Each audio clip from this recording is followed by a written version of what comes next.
हरे कृष्णा। ऐसा कार्य ना करे कि दूसरे का बदुआ मिले। कौन सा कार्य करने से हमको दूसरा का बदुआ मिलता है, ये बारे में विचार करने का बात है। दूसरे की बदुआ से जी नहीं सकते संसार में,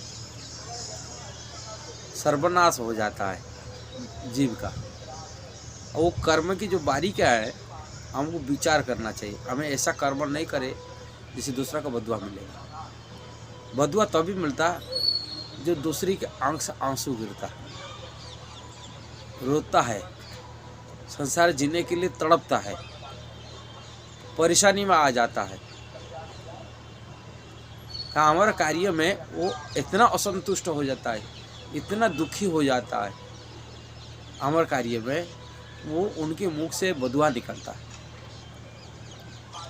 इसलिए अपने सुख के लिए कि संसार में पूजा प्रतिष्ठा के लिए, कि अपनी चमक धमक में दिखाने के लिए लोगों को हम इतना बड़ा धनी है, इतना बड़ा प्रतिष्ठित व्यक्ति है, कि अपनी जो ये है हम दूसरा को दुख दे कि जीने के लिए, दूसरा सुख को ख़त्म करके हम सुखी होने के लिए चाहते। ये सब आसुरी प्रवृत्ति का विचार है। आसुर लोगों के विचार होता है ऐसा है, दूसरा कष्ट मिले मैं सुखी हूँ, दूसरा मर जाए मैं जीऊँ संसार में, ऐसा विचार होता आसुरी स्वभाव उत्पन्न होती। इसीलिए हम दूसरा को सुख दे के जीना का कला सीखना चाहिए। कोई भी कार्य करते दूसरा का हित हो, ये विचार करके कार्य करना चाहिए।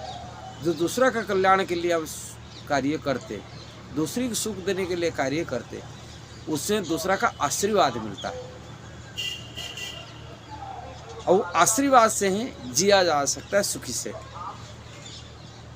जब तक दूसरा का कल्याण, दूसरे के सुख के लिए परोपकार भावना नहीं है, वो कार्य असुर संपन्न हो जाता है।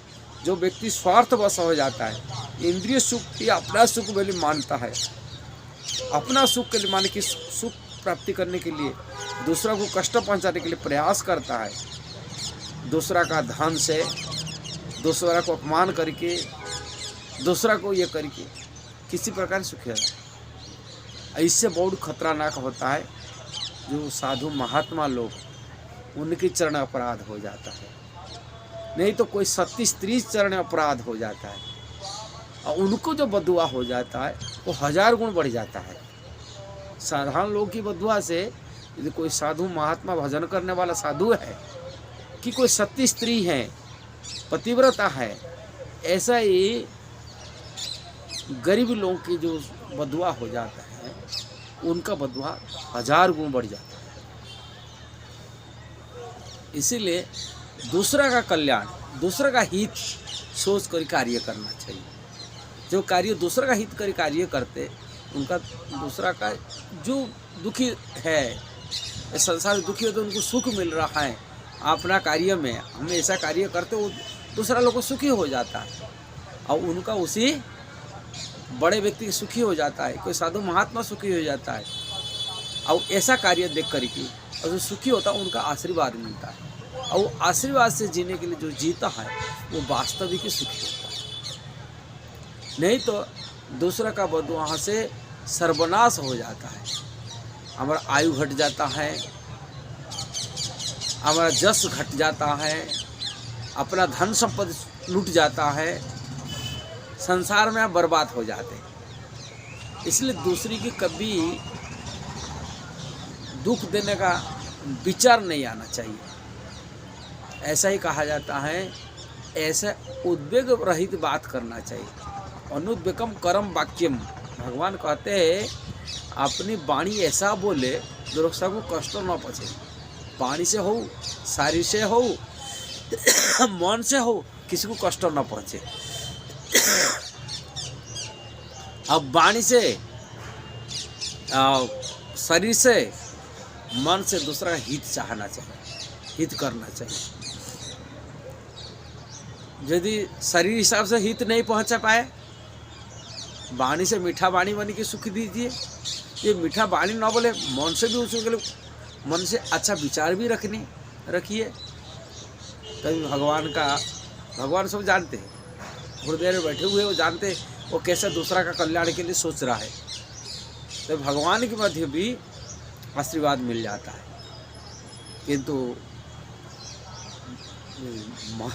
मन के दूर बात तो करना तो दूर बात है, शरीर और वाणी से कष्ट पहुंचाते हैं और उसकी कष्ट से हमारा अहित हो जाता है।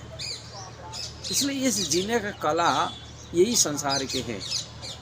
संसार में पढ़ाई करते हैं, हम डिग्री लेते हैं, बोलते हैं हम पढ़ाई करके हमें अपनी कल्याण के लिए सोचता है, वो बड़ी मूर्खता है। जो भी हम पढ़ाई कर रहे हैं, डिग्री ले रहे हैं कि धन उपार्जन किए, वो धन केवल अपनी सुख के लिए नहीं लगाना चाहिए। धन को उपार्जन करते हैं मेहनत करके, वो भी दूसरी कल्याण के लिए लगाना चाहिए। धन केवल अपनी सुख के लिए लगे तो आसुरी प्रवृत्ति है, दूसरी कल्याण के। इसलिए कहा जाता है परोपकारार्थे फलंती वृक्षा, परोपकारार्थे बहती नदियाँ, परोपकारार्थे दुहंती गाव, परोपकारार्थे इदम शरीरम। ये नीति शिक्षा दिया गया। दूसरी के कल्याण के लिए नदी पानी बहता है,